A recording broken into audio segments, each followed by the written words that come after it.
welcome to Ars Libri, an everyman's journey through Western literature, where we explore the literary arts book by book, reading, retelling, and reclaiming our rich heritage.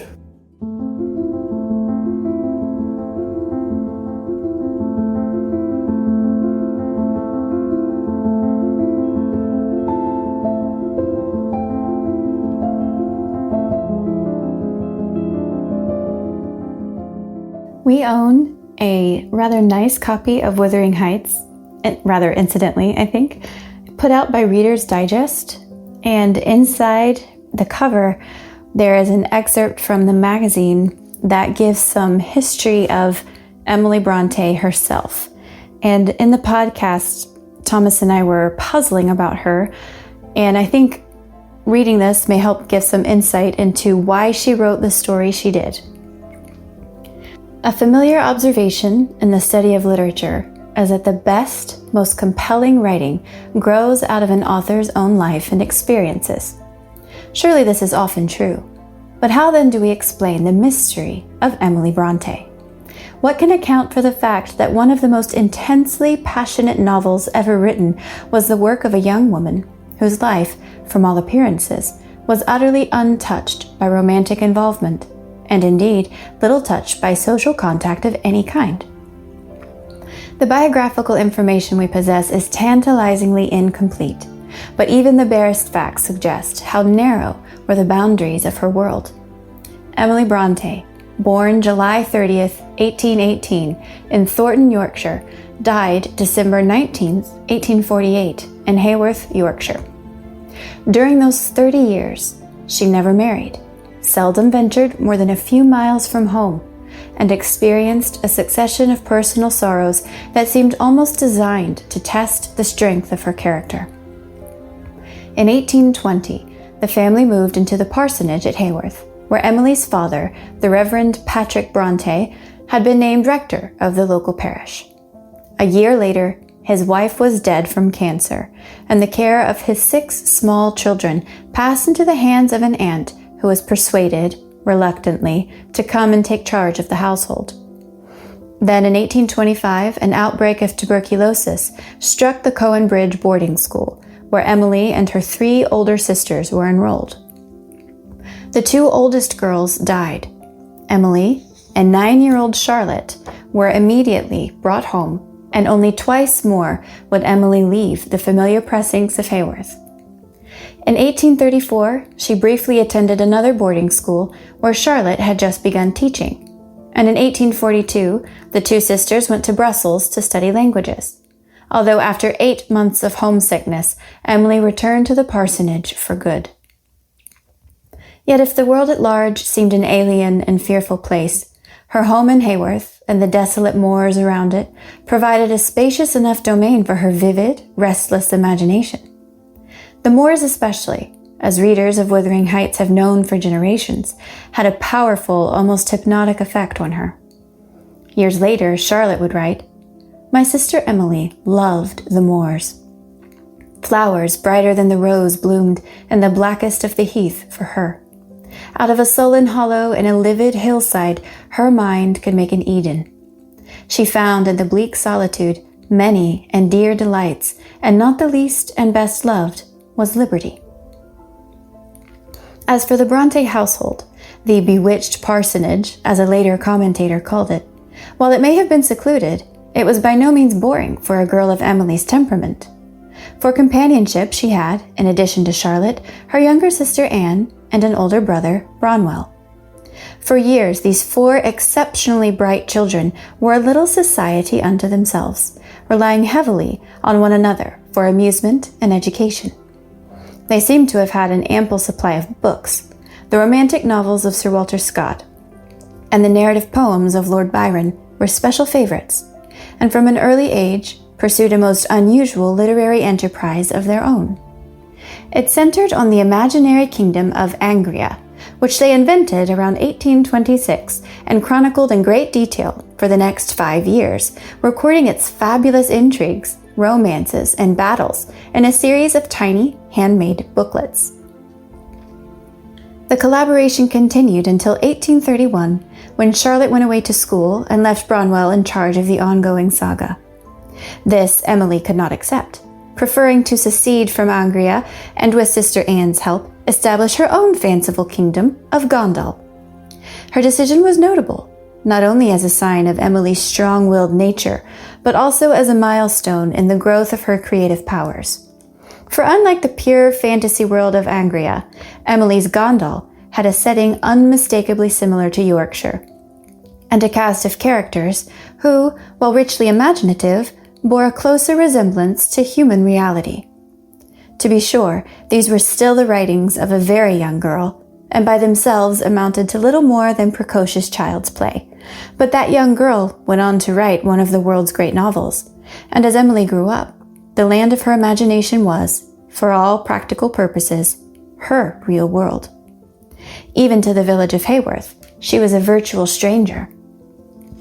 Except for trips to church on Sunday and her long, solitary walks across the moors, she generally remained indoors, relying for local news and gossip on the family housekeeper, Tabitha Ackroyd, Tabby, as she was called, a lively, good-hearted woman who provided the model for Wuthering Heights' indispensable Nellie Dean.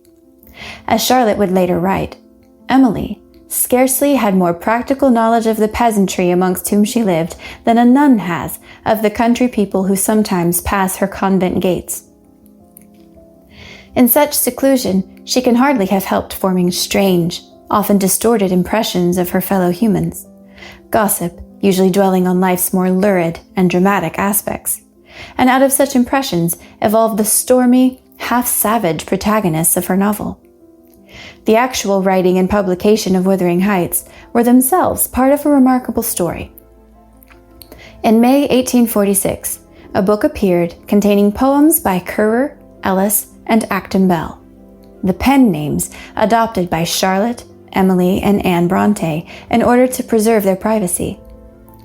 The idea of publishing such a book had occurred to Charlotte after she accidentally discovered a group of poems Emily had written and characteristically tried to keep secret. Although the volume was not especially well received, the three sisters pressed on with their writing, encouraging one another's efforts, and the next year, each had a novel published. Charlotte's Jane Eyre was an immediate success with press and public alike. So, on a more modest scale, was Anne's Agnes Grey. Only Wuthering Heights failed to win favorable notices, a failure that left its author confused and embittered. In truth, the reviews were not wholly negative. More often, they were ambivalent, almost uncomfortable, as if the critics felt a menacing power in the book that resisted explanation. A few, at least, were astute enough to detect an unusual and vigorous talent, one that would in time bear more mature fruit. Sadly, though, little time remained. In the fall of 1848, Emily fell ill with tuberculosis. Her condition grew rapidly worse, but she refused medical attention, as if determined to let nature take its course without interference. At length, 6 days before Christmas, the end came. She died quietly in the sitting room of the parsonage and was buried at her father's church, close by the lonely moors she had loved so well. If the earliest readers failed to recognize Emily Bronte's accomplishment, posterity has rendered a far different verdict, elevating Wuthering Heights to the highest rank of world literature. So tell me about Wuthering Heights. Well, I'm not actually sure why Wuthering Heights is on all of the lists. What? On all of the must-reads. And having just gone through it again, I'm still baffled by it. It's good writing, and it's definitely a picture into the time. So maybe that's why it's valued. I'm not sure, because to me, the arc of the story is not one to be emulated. But here we go. Let's get into it. Not one to be emulated. Okay. I've not read the book. Okay. You've read the book a few times. I looked up a quick synopsis of the book, and honestly, just from the synopsis, I may be completely wrong about this, but it sounds like it's sort of a romantic, passionate, torn between two different men. One is civil, one is dangerous kind of book. Am I right about that, or am I wrong about that? Actually, you're wrong. Okay. So it's not an early proto-woman's fantasy book. No, on that you're right. Oh, it is? On that you're right, but she's not torn. She's never torn. Oh, she's not torn. It's always the one man. Okay. We'll get into that. Okay. So yeah, it is like this dark romance of like the dark, dangerous man who she can't help herself. Yes, it is. Okay. Well... Yeah, but look. she's not torn between like the good and the evil. Oh, no, she's all the way bad. Oh, she's bad. They're both bad. It's considered a gothic novel. Okay. And so... That's a nice word. Right. But that's what gets me though, is like Jane Eyre is also considered a gothic novel. But Jane Eyre is so good and worth reading and give to your children. Like, it's a very good book. Okay. It's got some weird stuff, but it's good. This one though is wrong in all of the ways that Jane Eyre is good. So let's get into the story, and we can kind of summarize the whole plot, and maybe it will be clear why I'm saying these things. Okay. First off, though, the story can be divided really into two parts, generationally. The first part of the story is the history of the Earnshaw children, that family, and also Heathcliff becomes a part of that family, and it's how the introduction of the Lintons into the neighborhood changes their lives. So that's kind of the first part of the story. The second part deals with the next generation. So among those families, there are marriages and children and things. And so the second part is the children. And it's also the aftermath of Heathcliff's revengeful plottings and his grim plans and plots to basically take control of everything and everyone. Mm-hmm. So one other thing to keep in mind through the whole story is that Heathcliff is very much the driver of the plot. Okay. He's the driver of pretty much everyone's destiny, everyone in this story. Mm-hmm. It's like Heathcliff is the puppet master. He's in control. And the problem, though, is that he's cruel. And he has an iron will, and it is not checked by religion or social custom. He does not care. And I think what's the most interesting about this is because he is an outsider. Wuthering Heights begins with the introduction of a new tenant at Thrushcross Grange. So there are two houses that the whole story revolves around. Wuthering Heights, the home of the Earnshaws, and then Thrushcross Grange, the home that the Lintons move into. And they're separated by about 4 miles. At the time of the story, it's the time when the story begins, Mr. Lockwood is the new tenant, and everything, both properties, are under the control and power of Heathcliff. Okay, who, but again, he's the outsider. He's the usurper, yes. But he controls both properties? He's got it all now. Okay, this is how the story begins. Eventually, he talks with the housekeeper, and so the whole book is the housekeeper relating the story of how things got to where they were. Mm-hmm. And then the tail end is kind of how Heathcliff's end happens. Okay. But the vast majority of the story has already taken place. It's focused between those two houses, separated by open country, the heath-covered moors, which are almost like another character in the book. It's very prominent. A lot of the drama takes place on the moors, and the people meet and things like that. Okay. His name is Heathcliff. So, it comes from that, and it's like, it's part of who he is. Okay. The wildness of the heath. Ah. Yes. He's romantically wild, yes, is he? Mm-hmm. Mm-hmm. And brutish, almost. On a visit to Wuthering Heights to see the landlord, this is Lockwood again. So he's going to see his landlord, Mr. Heathcliff. He realizes what kind of person Heathcliff is very quickly, because he is greeted by a pack of dogs.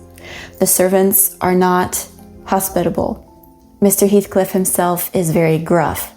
And at first, Mr. Lockwood is pleased because he is a very reticent person. He came to Thrushcross Grange because it was remote, because he was kind of trying to escape for a while. So at first, he's pleased that he won't really have a neighbor that he has to see. But eventually, on another visit, he ends up being cornered by the dogs. They almost actually tear into him, and no one really cares. The household doesn't really help him much. And then the weather, he's trying to leave and then he gets snowed in and he can't leave Wuthering Heights. And so the housekeeper shows him up to an upper room, and he spends an awful night there because there's someone, it's like he's dreaming and there's someone tapping at the window, and it's like a specter of a young girl, let me in, and he's freaking out basically, and it's the middle of the night and he yells, and Heathcliff shows up and he's like, what are you doing? And he tells him what he saw, and Heathcliff says, okay, that's fine, well, it's almost morning, go wait downstairs. And he does, and Heathcliff goes into the room, and Mr. Lockwood hears him open the window and yell out, Kathy, where are you? Okay, so that's how it begins. Oh, wow. That's our introduction. So it's a kind of a mystery story? No, I guess at the beginning you're wondering what happened, but it's not very suspenseful. Okay. You figure out what happens. There's some mystery to that, though. Okay. If I'm reading it and I opened up and that happens, I'm wondering, what in the world? And you said it starts off almost toward the end of the story, so it's not a linear, boring plot line. There's elements you have to piece together in your mind. So it is kind of like a put it together story. A little bit. It gets your mind going. I think that might be a reason why people like the story. It could be. Yeah, I do think it was a unique way of telling it. That's true. It's a good point. After this experience at Wuthering Heights, Mr. Lockwood determines that he's not going to go back there anymore, and that he plans on actually leaving Thrushcross Grange itself after the winter. He's like, I don't really think I want to stay here. But during that winter, he falls sick, and to kind of while away the time, he asked the housekeeper to tell him the story, the history of the place. He's curious now about all of these things that have happened. So this begins the tale, the full narrative of the whole history of all of these people. So this is told by the housekeeper, Ellen Dean, who is also a character in the story, as she was raised at Wuthering Heights as a servant girl. So she's roughly the same, a little older than Heathcliff, and so she knows the whole story intimately. Wuthering Heights is the home of the Earnshaw family. The mother has already died, but there are 2 children, a son, Hindley, and a daughter, Catherine. They live with their father. The housekeeper telling the story is also there. She's a servant, but she was treated well by the family. They all love her. She's, part of the household. After a long business trip that their father takes, one day he returns home, and with him is an orphan child. He's described as a gypsy, as dark, and unable really to communicate. Like, they don't know if he can talk much or what. He's a perfect heathen, is how he's described. Okay. It turns out, though, that he's about the same age as the daughter. And at first, she makes fun of him and belittles him because he's this creature. But pretty soon, they become inseparable. They're best friends. And the father actually begins to prefer this boy, whom he dubs Heathcliff. He begins to prefer him to his own children, who have become kind of spoiled without their mother there to keep them in line. And he dotes on them. They're wealthy, they're well off, and so they're very wayward, and he prefers Heathcliff. This doesn't go well with Hindley, the son, who's older than them. He hates Heathcliff because of this, and he takes out this jealousy really in abusing him and torturing him and making his life as unpleasant as he can. Yeah. And that's really what motivates Heathcliff. And a lot of this book was how he was treated by Hindley, the older brother. So Heathcliff and Catherine become best friends, and they spend all of their time outside in all weathers, wild, crazy children. Of course, they're getting older, though. They're not like 8. Now they're, 10, 12. They're growing. But one day, during their rambles on the moors, they wander like the 4 miles distant to Thrushcross Grange, and they peek in the window of the house, and they see 2 children, both blonde, fair-haired, flaxen, white skin, all of this. But they both have a sickly air about them, like an indolence. They're clearly pampered, and they're fighting. The 2 children are fighting over a puppy. And Heathcliff and Catherine, they see this and they both laugh to themselves. They're like, how can they treat one another this way? If they truly loved each other, it wouldn't matter. The other one's happiness would be their own happiness. They couldn't imagine themselves fighting over such a small thing. And so they think little of them. Well, the servants hear Catherine and Heathcliff outside, and so they set the dogs on them. They don't know their children. They set the dogs on them. They're trying to run. Catherine gets bit by one of the dogs. They bring her inside. But they see that Heathcliff is low class, low bred, not anyone to take notice of, and they just send him home. Well, Catherine spends several weeks there while she's healing. She spends the time at Thrushcross Grange with the two children, a boy and a girl, Edgar and Isabella. And she comes home eventually a little different. She spent all of her time being pampered, having nice clothes and fine things and bathing and clean and respectable. And so she comes back and Heathcliff is dirty and he's still, the same wild person. And at first she's a little reticent to get right back into her ways with him. So she returns and she has this sense of superiority.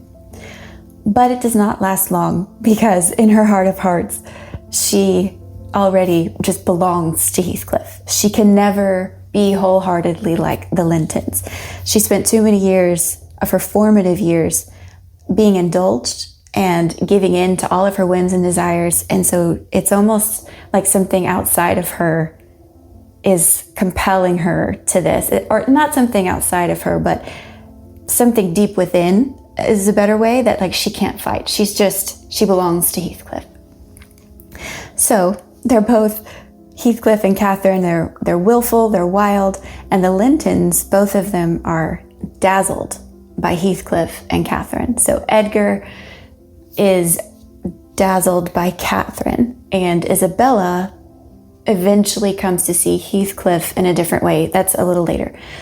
Catherine has made friends with the Lintons, and eventually Linton proposes. He wants to marry Catherine. Even though he has seen Catherine's behavior, like he comes to her house, and for whatever reason, she throws a big fit. She's very upset about something. And at first, Edgar is like, whoa, like maybe I shouldn't entangle myself in this. But of course, she cries and begs and pleads and makes it better, and he gives in, and they declare their love for one another, and so she accepts him. Later that day, Catherine is, I guess, plagued by her conscience or something, and she wants to talk it over with the housekeeper, who's close to her in age. And Heathcliff is in the other room, and she doesn't know this, but the housekeeper does. And she doesn't say anything. And so Catherine is saying, she says, I've agreed to marry Edgar. But she says, Nellie, I want you to tell me if I've done the right thing. She says, I want to marry him because he's rich and he's handsome and he loves me and life will be easy. And she says all of these things. And she's like, I couldn't marry Heathcliff. He's beneath me. I couldn't sink to that. Heathcliff hears all of this and runs out of the house. And the housekeeper notices this. She still says nothing. But Catherine wasn't finished. She says, but I could marry Edgar and I could use him, basically, use his money, use the status to help Heathcliff. I could do all of these, I could be his friend and help him get out of control, out of Hindley's control, because their father had died and now Hindley is master. And she's like, I could help him. And so her main purpose in marrying Edgar was to help Heathcliff. Because see, she couldn't sacrifice for herself by marrying Heathcliff, right? That would demand too much of her. But she can demand sacrifice of Edgar. Wow. I'm not kidding. Wow. It's very, and it's clear. How kind of her. Right. How considerate. Generous. I know. I could use my husband's money to help the man that I also have feelings for. Yeah. Wow. And it's not really also. It's much more of like my actual love. She likes Edgar. He's nice to be around because he adores her.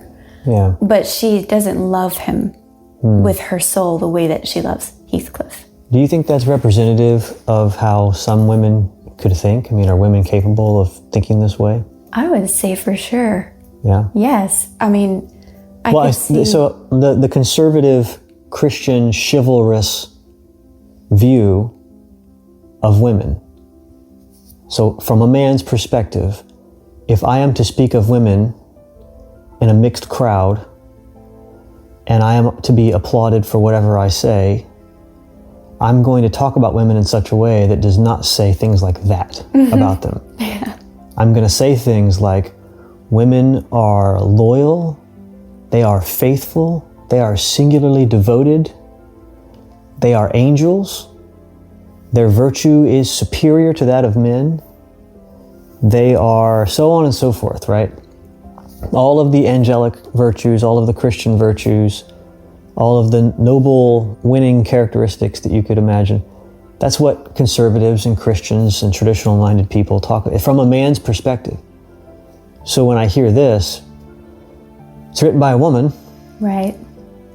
Okay, but my question is this accurate to some, not all, some?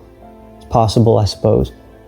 I'm reading other books right now, which we can talk about when we come to them, where there are similar female characters that are being pursued by 3 different virtuous knights, worthy knights. A few of them are kings. And she thinks, well, I should go with this guy because he could save me from danger, but I should go with that one because after he saves me, I can cast him off. I can get rid of him more easily than the other guy because I don't want any of them. But I'm going to reveal my affections to this one guy over here so that he'll help me. But then I can get rid of him. So I'm thinking, do women think like that? Do they think, I will show favor to a guy, I'll bat my eyes at him, I'll let him hold the door for me, I'll return his text messages with smiley faces and hearts, only so that I can get what I need, and then throw him off. Whereas I don't respond to the other guy, because although he could help me, he wouldn't be as easy to let go. I think that is extremely strategic. Mm-hmm. To me, whenever there's a book that talks about a woman's strategic love relations like this, I'm always curious to hear women's perspective because we can't say that about women. That would be indecorous. That would be slanderous. Mm-hmm. But it's interesting that a woman wrote this. Yes, this whole story baffles me. I think about the author a lot. So after Heathcliff runs out of the house, he doesn't come back for about 3 years. Okay. And Catherine, for a while she's upset, but she goes and she marries Edgar, and his parents die. The Lintons are a sickly bunch. Okay. They fall ill and die. Mm-hmm. And she marries Edgar and she moves to Thrushcross Grange to live with him and his sister, Isabella. Okay. The time that Heathcliff was gone, those 3 years, he has spent in making himself worthy of Catherine. So that's what motivated him to leave. Even though she's married now. Right. Okay. See, that doesn't matter to either of them. Huh. Neither of them sees that as any sort of uncrossable boundary. Moral hindrance. Yes. Like not even for a second. Not even a social hindrance. That only works for a little while. Okay. Sort of. Because with Anna Karenina, there's that moral boundary that is kind of weak, but the social one is strong. Yeah, no, it's not at all the same in this one. Because they live in they're not in the city. Okay. There's not a big circle of peers right. that they travel in. Okay. So this is very remote, and it's really, they are the leading families out in this country, and so they can do what they want, basically. Mm-hmm. So Heathcliff returns. He is now educated and wealthy, and no one knows how this has happened. Mm-hmm. But we're left to speculate that it was not gotten by honest means. We're not sure, but hey, he's rich now and he's back. Mm-hmm. And now he's a gentleman, and now he is someone that she can be proud of. Oh, wow. Right. So he begins visiting. He begins visiting at Thrushcross Grange. Oh my gosh. Okay, ladies or guys, whoever needs this advice, don't let your wife's former lover, friend that she grew up with, but is not related to her, don't let that guy visit. Don't let that guy visit. Well, oh my gosh. So in Edgar's defense, he didn't want him to. There's no defense. But he was very weak-willed. It's like those stories of where a man has a wife and his wife begins taking some like jujitsu classes, and her trainer is this really muscular, handsome young guy. Or her tennis instructor. Her tennis instructor, mm-hmm. or the pool boy or something. Yeah. And you have to realize this is a trope. Mm-hmm. It's a trope for a reason. You need to be careful with this trope. Right. So Heathcliff, he shows back up. He's been gone for 3 years. He comes back to Wuthering Heights. And Hindley has been spiraling after the death of his wife. I kind of left her out. She's not a major character. He was married and had a son. And she died, and he did love her. And he is now giving himself to alcoholism and gambling and not in a good way of life. And Heathcliff returns and he sees this, and he is never one to waste an opportunity. And so he thinks, I can use this for revenge. And as Hindley gambles more and more of his money away, he needs money. And Heathcliff says, well, just mortgage this little piece of your land to me. Right. And slowly, gradually, he does it with all of his property. Wow. To the point where at the point of Hindley's death, like all of it has now been put into Heathcliff's name. Hold on. So if Heathcliff spent 3 years trying to make himself worthy of Catherine's affections, why is he now wanting to take revenge? That doesn't seem to make sense. If I had a childhood friend that we grew up together and we loved each other, and I had affections for her, but she ended up marrying some other guy, and I was mad and ran off. Like, that makes sense. I would be mad and run off. It also makes sense. I'm going to go prove myself worthy of her, even though she's married. Like, okay, it's a little bit of a stretch, but I could see a guy who's just kind of mad in love doing that, at least for a few years, still trying to win her affections, even though she's married and you need to let it go. But then when he comes back, taking revenge doesn't seem to be the thing that you would do unless something else happened. Like, you come back and she slights you, and then you take revenge. The revenge is being taken out on Hindley, the older brother. Okay. Not on Catherine. Not on Catherine. Okay. So Hindley has had a son, and Heathcliff, his name is Hareton. And Heathcliff, they're all H's. I don't know why. Okay. But Heathcliff decides to also poison his own son against the father.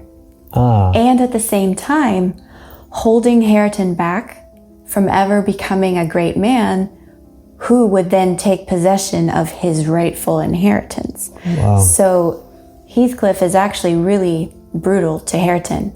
He doesn't allow any education for him. He teaches him swear words. He teaches him basically to be a brute. Wow. And to hate any sort of nobility or grandeur or or any kind of elevation of form. Why did Hindley treat Heathcliff that terribly? It was bad. The book doesn't get into a whole lot of the details, but Heathcliff had pleasure only when he was out with Catherine. Okay. So I think that's part of why they were knit so closely, because Catherine was his sole source of pleasure his whole life. Like, she was the only thing that brought joy to his life. Okay. But to me, that seems a bit extreme. I can see one guy wanting to take revenge and just through malice dispossessing someone of their entire estate through their loss and drunkenness. It's taking advantage of someone. Yeah, I don't think it was just revenge.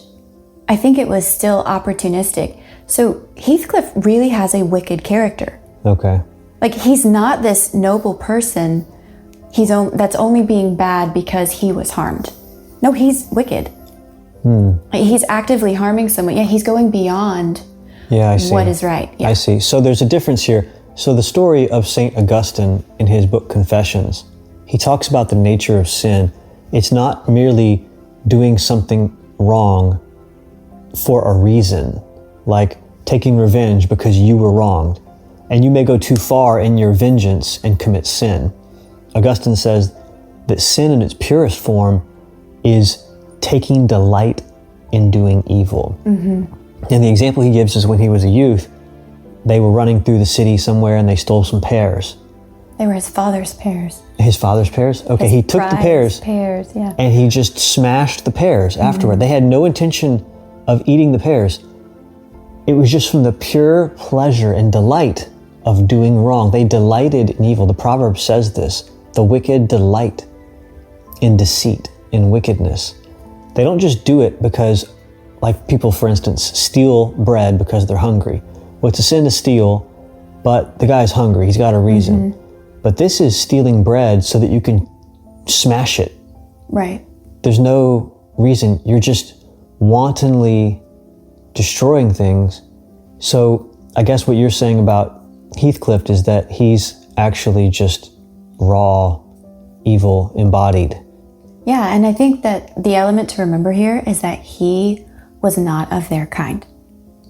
He is of different stock. He was a gypsy boy. A gypsy. He did not inherit the Christian religion. He was outside of it. Yeah. And of course, no one tried to put it in him. No one took the time to try to make him Christian. Wow. Yeah. Although there is one character in the book who, he's a servant. His name is Joseph. And he is very pious, but in a very, very self-righteous way. Okay. And so, the more I'm thinking about this, the more I'm realizing that, yes, I think this book is on all of the lists for all of the wrong reasons. Because the religion is very much portrayed as, I am holy, so I'm going to go to heaven, and all the rest of you can burn. I don't care. And that's how it shows. It's like that Seinfeld clip that I showed you. Oh, gosh. Elaine is dating some guy in Seinfeld, the show, and she says to him, "So, is it a problem that I'm not a Christian?" Apparently he was. And he said, "Not for me." And she said, "Why not?" And he said, "I'm not the one going to hell." Yeah, pretty much.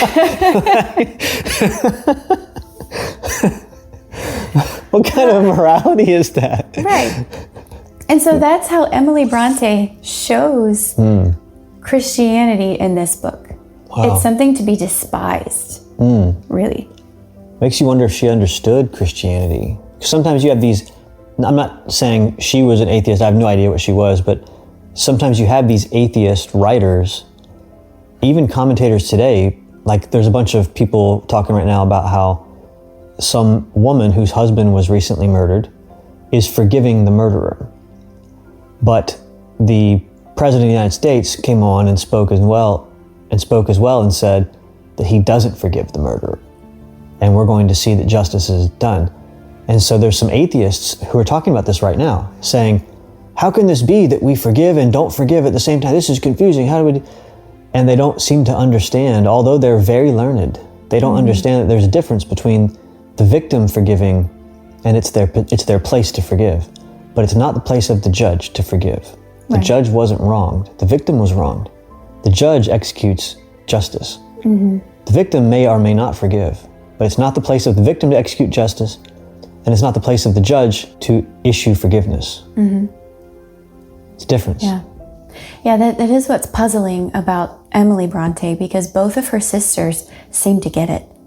Both of her sisters wrote novels that clearly are Christian. They have endings that are in line with the gospel. They are Christian. You understand, you read it, and you're like, yes, hallelujah. You read, okay.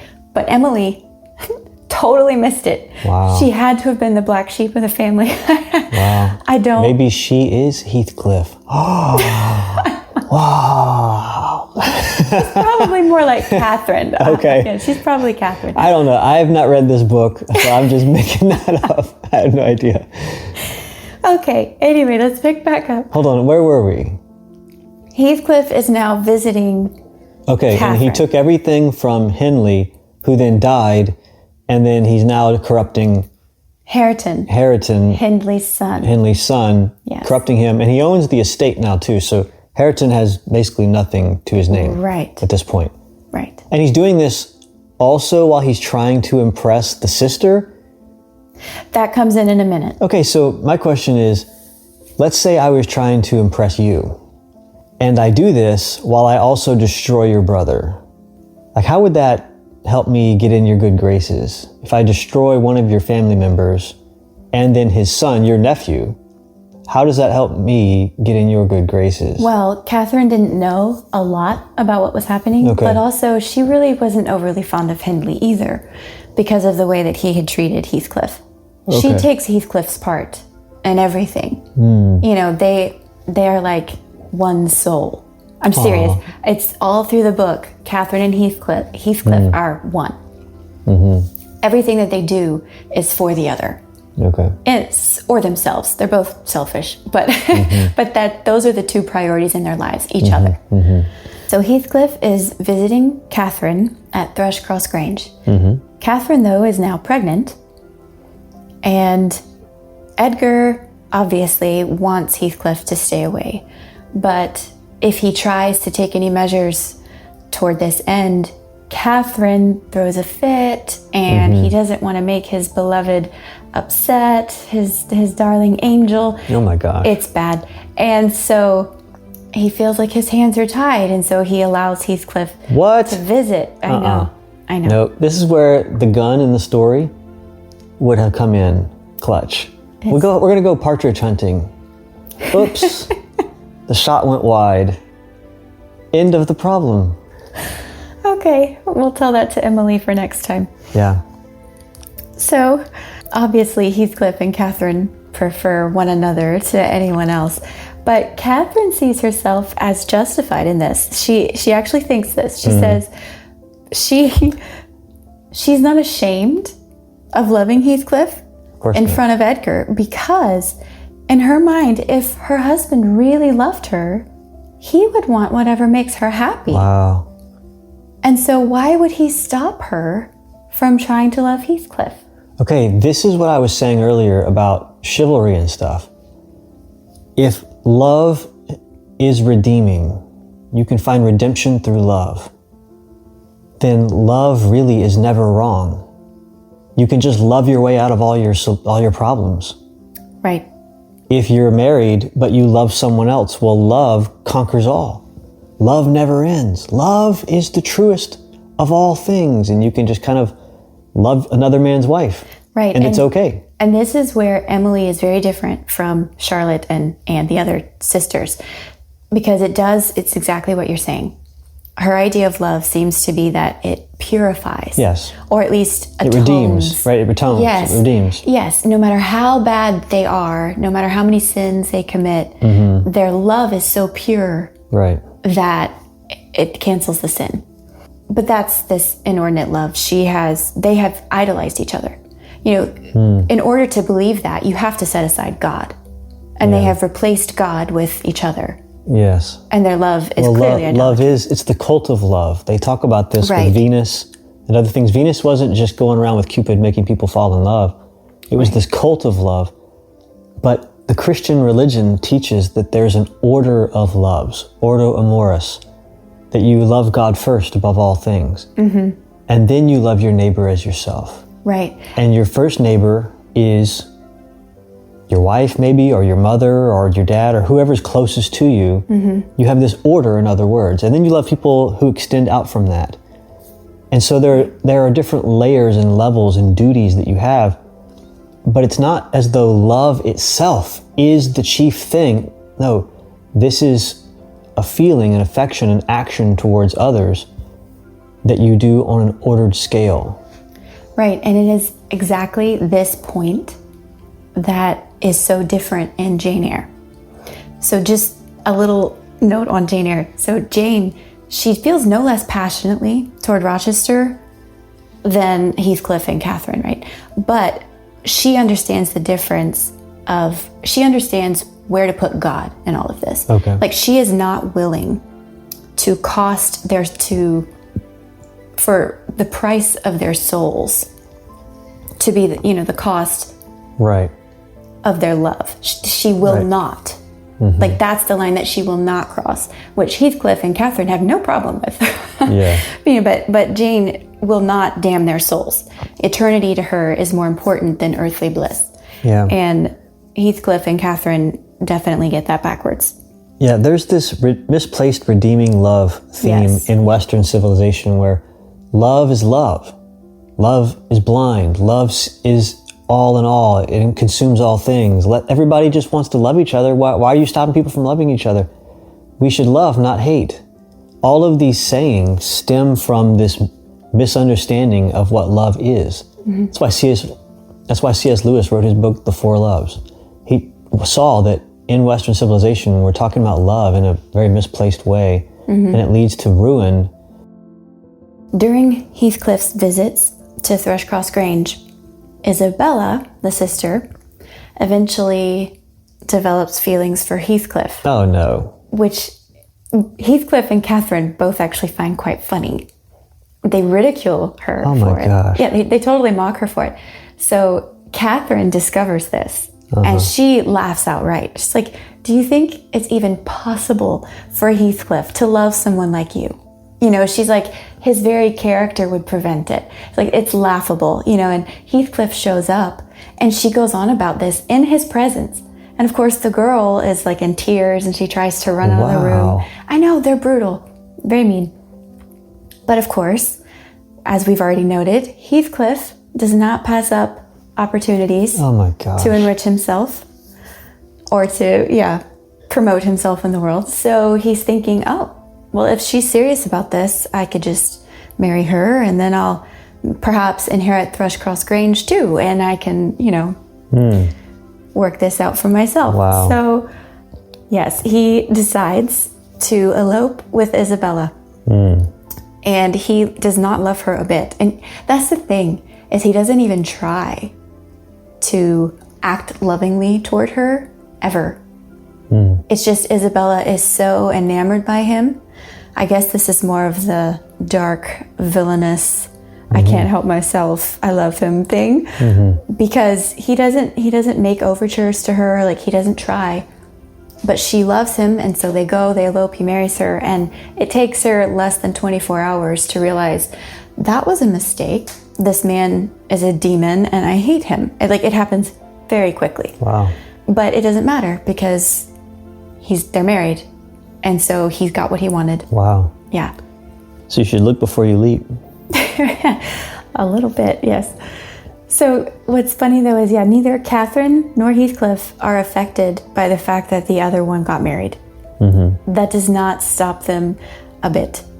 It's as though their souls belong to one another as an immutable fact, and they are unperturbed.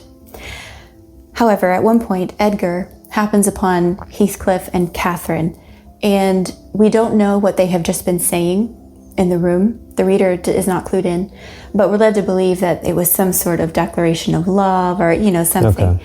And Edgar finally puts his foot down and he says, okay, Heathcliff cannot come anymore. Well, Catherine throws a nice little fit, but her husband is unmoved. He doesn't back down. Yes. And so she shuts herself up in her room. She refuses her meals. And she won't see anyone. She doesn't come out. She stays there. And she induces this sickness, but it's like a brain fever. She becomes mentally unstable. She was already mentally unstable. Yes. Okay, now it's just manifested. Yes. Yeah. Okay.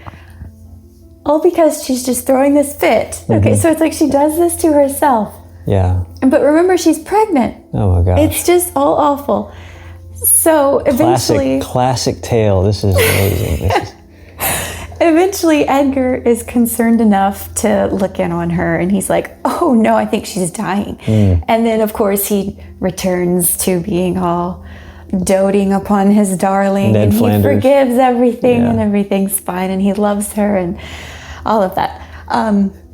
Eventually, Heathcliff, he learns that Catherine is ill, and he persuades the housekeeper, really compels her by force and threats to help him find a way to see Catherine. And so she does, and he sneaks into her room, and they have this one last moment embrace and all of that. And he realizes that she's dying. Oh. And he says, I can't live without my life. I can't live without my soul. And she faints. And he leaves. And he never sees her again. She dies within a few days as she gives birth to a daughter. So that's the end of Catherine Earnshaw, who married Edgar Linton. That's the end of her. Sort of. She may have died, but she is not gone. Okay. So the daughter is also named Catherine, but she's nicknamed Kathy, and I will just refer to her as Kathy from here to avoid confusion, because the names get very mixed up. Also, so while all of this was happening, Isabella also found that she was pregnant.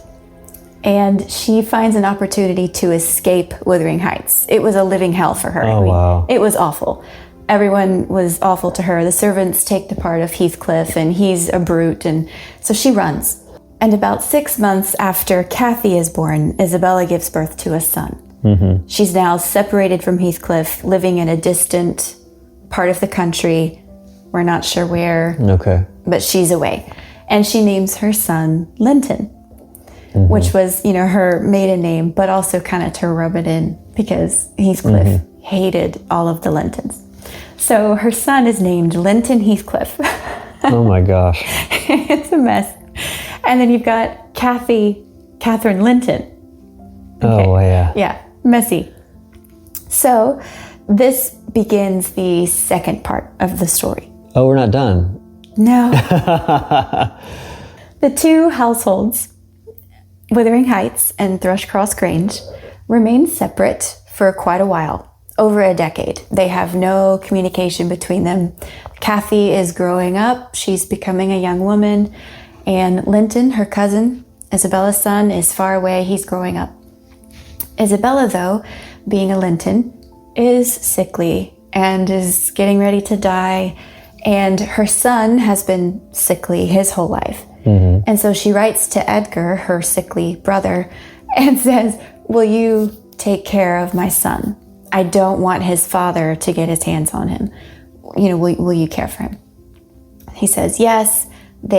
Isabella dies. They transfer the son to Edgar's house, where Kathy is overjoyed. She's like, I have a cousin. I get to, this is great. That lasts one day, and Heathcliff demands his son. He's like, no, he's mine, and he's coming to Wuthering Heights. And everyone's really worried because Linton, the boy, is sickly, and they think he'll never survive at Heathcliff's house. But Heathcliff informs the housekeeper of his plans. He says, oh, no worries, I plan to raise him as a gentleman. He'll be educated, his needs will be met, he'll be fine. Because he's already plotting. Throughout the whole book, everything he does is a strategy. It's always a scheme. And so his idea now is for Linton to marry Kathy. They're cousins. Cousin. Yes. And so that is his plan. Because he sees that Linton is weak and sickly, and he thinks he won't live very long. So if I can just get them married before he dies, then everything that Kathy would have inherited would be his as well. Because when Kathy marries Linton, it's all of that. So he would then be master of everything. He tries to get them together, but Edgar, Kathy's father, prevents it. He says, no, I don't want them to have any communication at all. Well, Linton is not actually a boy of good character.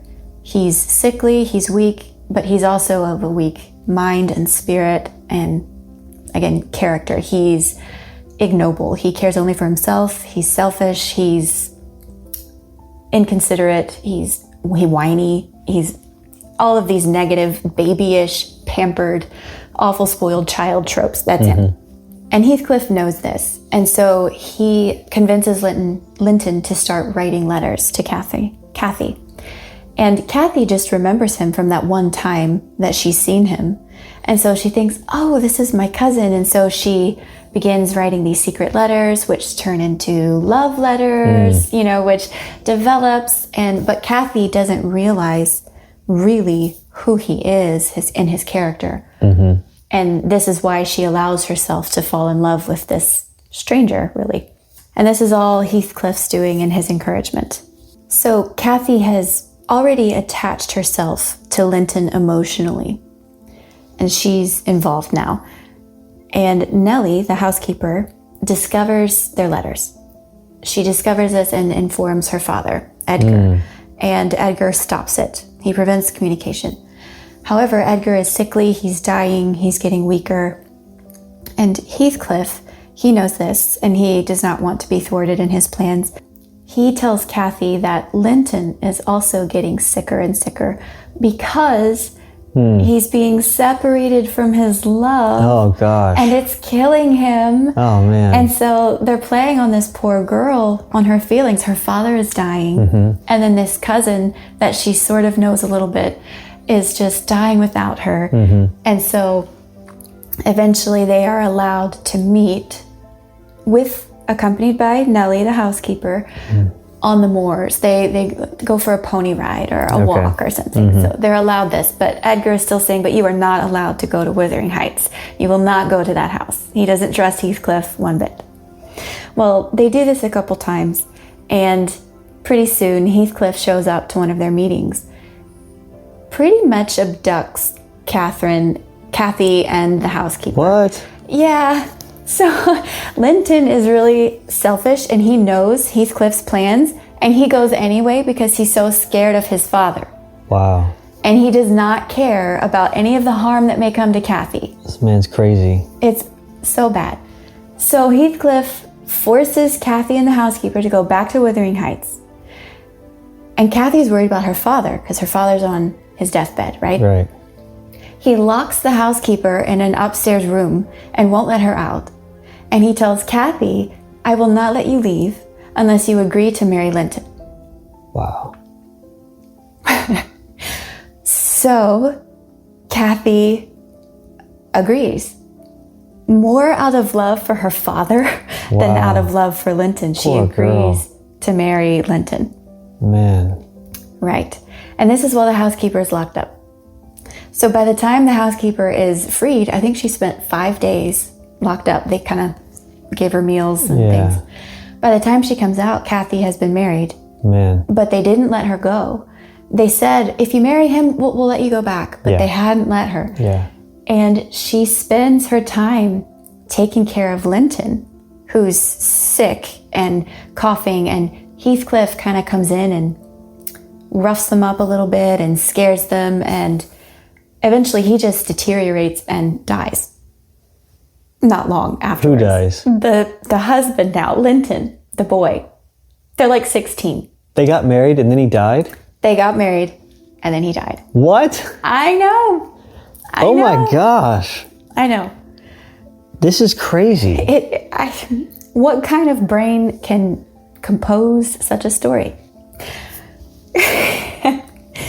So, Edgar is also on his deathbed, but Cathy makes it back. She kind of escapes, breaks out, and she makes it back to her father, and she's able to see him one last time before he then dies. Okay. He actually was going to make an attempt because he saw that what Heathcliff was planning to do. And so he was like, oh, get my lawyer. I want to try to change the will and put it in the hands of trustees and not Cathy so that it won't all go to Heathcliff. But Heathcliff intercepted the lawyer on the way and detained him long enough so that Edgar died before anything was able to be changed. Wow. I want to go back into this story with a firearm.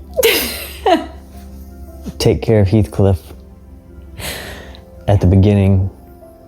Everything would have been all right. It would have been fine. Honestly, though, actually, if the father just had seen the little gypsy boy and said, oh, too bad, and kept walking, it would have saved everybody a lot of grief. Yeah, I lived in Europe for a while, and when I first got there, we had to learn many customs of the local population. We had to learn certain words just to be able to get by. We had to learn different times when things were open and closed, ways not to offend people with your hands, stuff. But one of the things we had to learn, they gave us a sheet. We had to learn about 30 different gypsy signs. Oh, wow. This was in Italy. We had to learn gypsy signs. There are signs they'll put on under your mailbox. Yep. By your street, in your driveway, all kinds of little signs on stop signs and things. And it would let people know where the gypsies are and where they're moving and what houses they're looking at and what they're stealing and stuff, like all kinds of signs. Gypsies. Wow. They've been a distinct people slipping around and stealing and thieving. They have their own codes that they live by that allow them to commit crimes to others but not to themselves, all kinds of weird things. Mm-hmm. They won't assimilate. Yes. If there's anything to take away from this book, it's that. Yeah. I feel like that's a big point. Heathcliff was not like the others, and he could not be. It all began with adopting this boy. Right. So Kathy, now in the power of Heathcliff, lives at Wuthering Heights, and she's almost a prisoner there. And the son, Hareton, is also there, the son of Hindley. Mm-hmm. And at first, Hareton liked Kathy. He's like, oh, she's pretty, but he's very brutish, and he spends his time working, and he has no religion, and mm-hmm. she looks down upon him and mocks him and has only scorn for him. And so he turns from her also at first with hatred, but eventually they come to an agreement. Like she gets books, or someone gets books for her somehow from Thrushcross Grange, and she uses them to teach him, and they work this out, and they become friends, and this is all under Heathcliff's eye at Wuthering Heights. Hareton, though, I wanted to say this about him, is an interesting character in the book. Several times, Emily Brontë describes him as good-looking, or of good stock, good genes, good heritage, that kind of thing. She's very much, and I think everyone at this time believed in physiognomy as truth, mm-hmm. or at least in part. The way that you looked spoke about your character. And that's true with this boy, because as hard as Heathcliff may have tried to ruin him, he could not erase from him this innate nobility that he had, having been born to a good family, of good heritage, of good breeding. It's like it could not be undone. And I found that interesting, that Heathcliff could not grind him down all the way. Yeah. And so Hareton sees Kathy. He sees that she's intelligent and educated, and at first he's resistant, but he wants to be worthy of her. She becomes the catalyst that actually propels him into making himself better. Mm-hmm. So this is the Gilder thesis of the woman civilizing the man. It works. Yeah. That is definitely what's happening here. But there is still a sense of, but it was in him all the time. Mm-hmm. So it's not entirely her doing. Like, he had to want it, and it had to be in him to be able to attain it. Yeah. So he does this for her. And at first Heathcliff tries to prevent it, but eventually Heathcliff himself becomes distracted. Something's going on with him. Everybody in the house doesn't understand it. They're trying to figure it out. And basically the specter of Catherine has been haunting him more and more. And all throughout the book, there's a sense of like she's there at Wuthering Heights. Like that's where she is, and that he will not leave Wuthering Heights, even though it was a place of a lot of grief for Heathcliff and sadness, but he cannot leave because he feels that Catherine is tied to it. And so as time goes on, he becomes strangely happy. There's this ethereal joy all over him. He's still gruff and rude to everyone else, but if you just look at him, there's this happiness on his face, and everyone's quite puzzled. As we find out, it's because he feels that his spirit is closer to Catherine's. And so because she's a spirit, in order for him to be nearer to her, he has to abandon his own physical nature, which, that sounds funny, but which translates to him like not eating and not sleeping and not indulging in the physical necessities.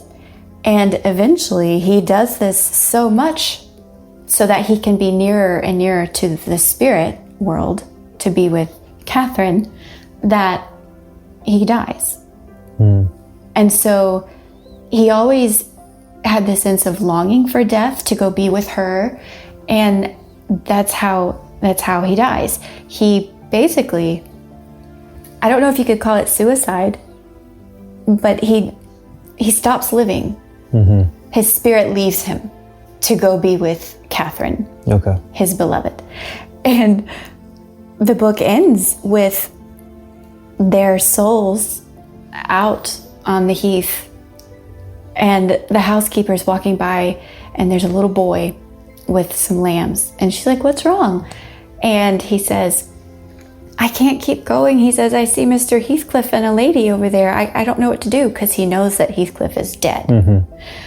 And the housekeeper doesn't see them. She's like, "What are you talking about?" And he's like, "I'm not going that way." And so she just says, "All right, well, go another way."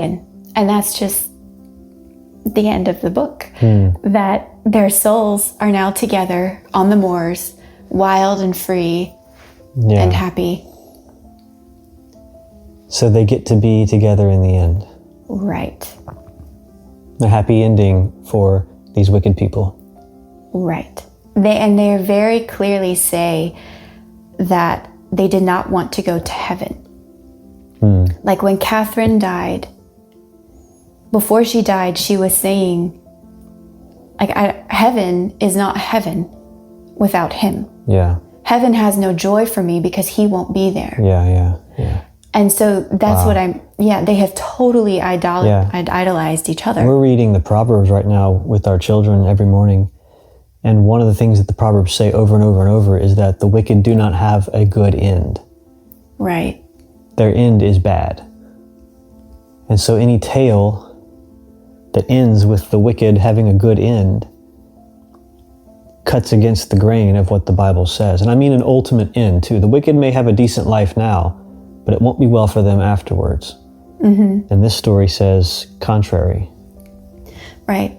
And even at the end of the book, before Heathcliff dies, the housekeeper talks to him. She says, she's being, faithful to him, a faithful Christian. She says, "We should send for a priest. We should send for a minister." She says, "I know that you are not fit for the next life. You need to get this in order before you die." And he says, I don't need any of that. He says, I'm almost there to my own heaven. That's what he says. And he says, and I don't want anybody else's heaven. I don't want your Christian heaven. He's like, I have my own, and it's almost there. I've almost got it. And he's made Catherine heaven.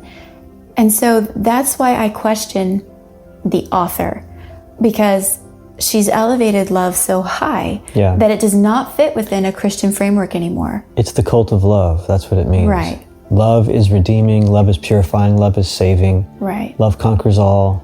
Love endures all. Love is forever. And if you just love, then you'll have your own pleasure, happiness, heaven, salvation. Right. Eternal life, essentially. Yeah. I guess I would question, though, I have not read the book, but it doesn't sound like they had this passionate love for each other, though. It doesn't sound like a great love story. And so the fact that their love goes on forever afterwards, I'm just not inspired by their love to begin with. It's not this passionate love that I think, oh wow, amazing sacrifices they made for each other and the things they did for one another and the feats they accomplished, sacrifices they made. How passionate was their love, Romeo and Juliet. I don't see that here. I don't see, at least from what I'm hearing in your tale of it, your retelling of it, I don't see it being inspiring this end worthy of being reunited. Like Tolkien's story of Baron and Luthien, for instance, is a great tale of two people who loved each other, and their love was amazingly strong. And you can see that when they both died, and you can see that after death, they were reunited, and it makes sense, like, thank goodness. Because, man, it's so terrible that they were torn apart. If anybody earned it, they did. They earned it, right. But these two, it doesn't sound like a great love tale. It doesn't sound like Heathcliff actually loved anything or anyone. Neither Catherine. They were just seeking advantage and seeking to kind of benefit one, but it wasn't this passionate love. And also, the message really is the same thing in a bunch of fantasy romances today, which is that you need to follow your true passionate love and disregard any social relationships, official relationships that you've covenanted with anybody else. If you have children, abandon them. If you have a husband, abandon him. If you have obligations to your family, abandon them for the sake of true love. That's what matters most. It redeems, it purifies all of the evils that you're doing. If it's done in the name of love, it's good. That's the idea that I'm hearing, at least, from this. And that message is not thwarted. Like with Romeo and Juliet, they both die, and it's a tragedy, and it's a mistake. And also the war between the two houses was wrong also. But in this one, the two pair of treacherous lovers, selfish lovers, evil lovers, they were right. They're rewarded for their wickedness. They're rewarded for their wickedness. Yeah. Wow. It does make you wonder why it's included in the classics. I realized this when I was in schools and we offered a lot of books, and other schools teach books that are classics. But if you read them, I don't even mean stuff from the 1800s or 1900s, things from the Roman period.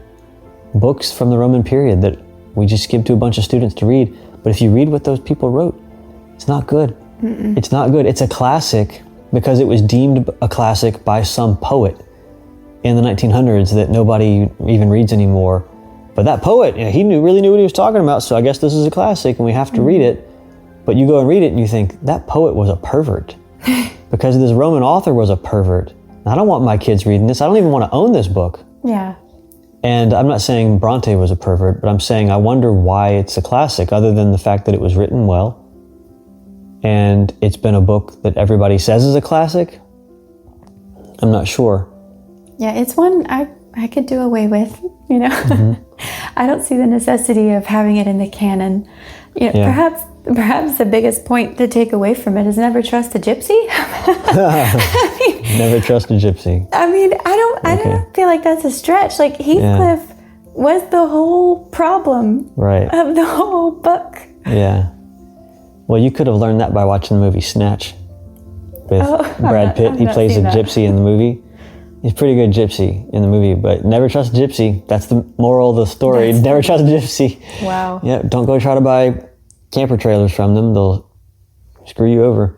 Yeah, Heathcliff actually repeatedly curses the fact that he finds himself in such a civilized place because it keeps him from acting out his wishes.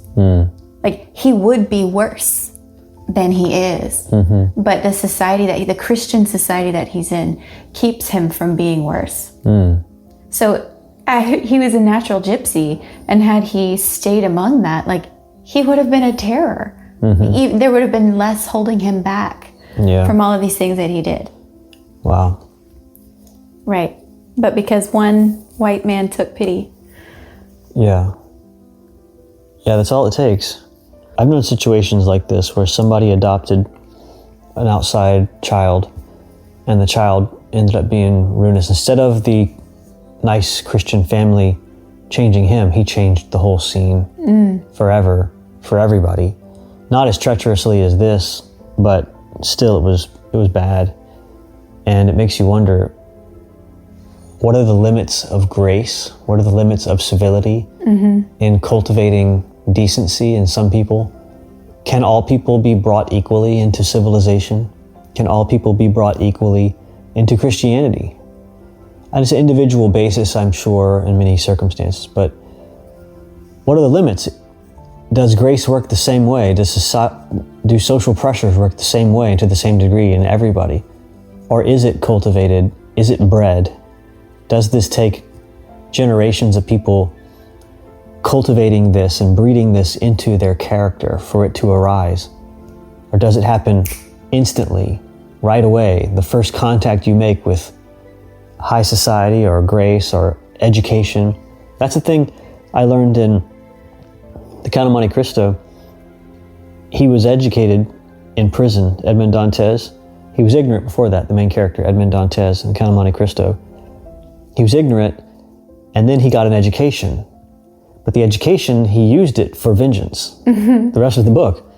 The education didn't turn him into this refined man of magnanimity and forgiveness and grace and mercy and overlooking faults and insults. He just used the education to achieve the designs he always harbored. He always harbored, well, he was wrong to his credit. I mean, he was wronged. But the education didn't turn him into a different person. That's a really interesting comparison. Heathcliff and Edmond Dantes, they were both wronged and they both take revenge. But somehow I can really sympathize with Dantes and not so much with Heathcliff. Dantes was seriously wronged. Yeah, it was a big deal. He had everything and it was stripped from him through treachery. Yeah. And when he took vengeance, he did it with style. True. He was able to do things in a very stylish way, which kind of makes you sympathize with him naturally. Well, I don't want to say that we are the authority on what should or shouldn't be in the Western canon. This is a book that people supposedly love, but I think that both of us had read enough to make our own educated opinions about what is worthily in the canon and perhaps less worthily in the canon. It's in. But it's not something that I would, just from hearing what you're saying, it's not something I would recommend to be given to children in schools. Yeah, exactly. That's how I gauge it. It's like, would I want to hand this to my child, to my son or daughter to read? Yeah. And I'm like, not really. Maybe wait until they're already married and they're already kind of set in their ways and who they are and they know what they are, rather than use this as a formative tool. But I guess in my opinion, whatever can be learned from this book could probably also be learned from other better books. Okay. You know, whether it's like the time, the place, the feel of that, you know, area of the country. Right. There are other books that will offer the same lessons. It's kind of like, reminds me of the book Faust by Goethe, the German writer, in the early, maybe he was writing in the late 1700s, I can't remember when. But basically it's this guy who sells his soul to the devil for the sake of love. And that's the story. And I'm thinking, nah, you know, I don't really need to give that to 7th graders. No. You know, or say, I mean, look, it's a classic. It was an influential book. It was a controversial book. It sparked criticism. You know, all the important people in the newspapers were talking. Okay, I got it. Cool, great. It's emblematic of German rationalism or whatever it was going on during that time. I get it. It's a social commentary piece that we can look back and understand the literary and philosophical But so is style. the feminine mystique. I mean, you can read these books to understand, but right. You know. Well, I would just say it's in the classics. It's in the canon of the classics in the Western tradition. You'll see it, but there might be better books to read personally and also to give your children. Thank you for listening. If you're enjoying this content, please consider supporting the show by subscribing at arslibri.substack.com. Your support enables me to produce this content. Subscribers also get bonus episodes, detailed book lists, and more.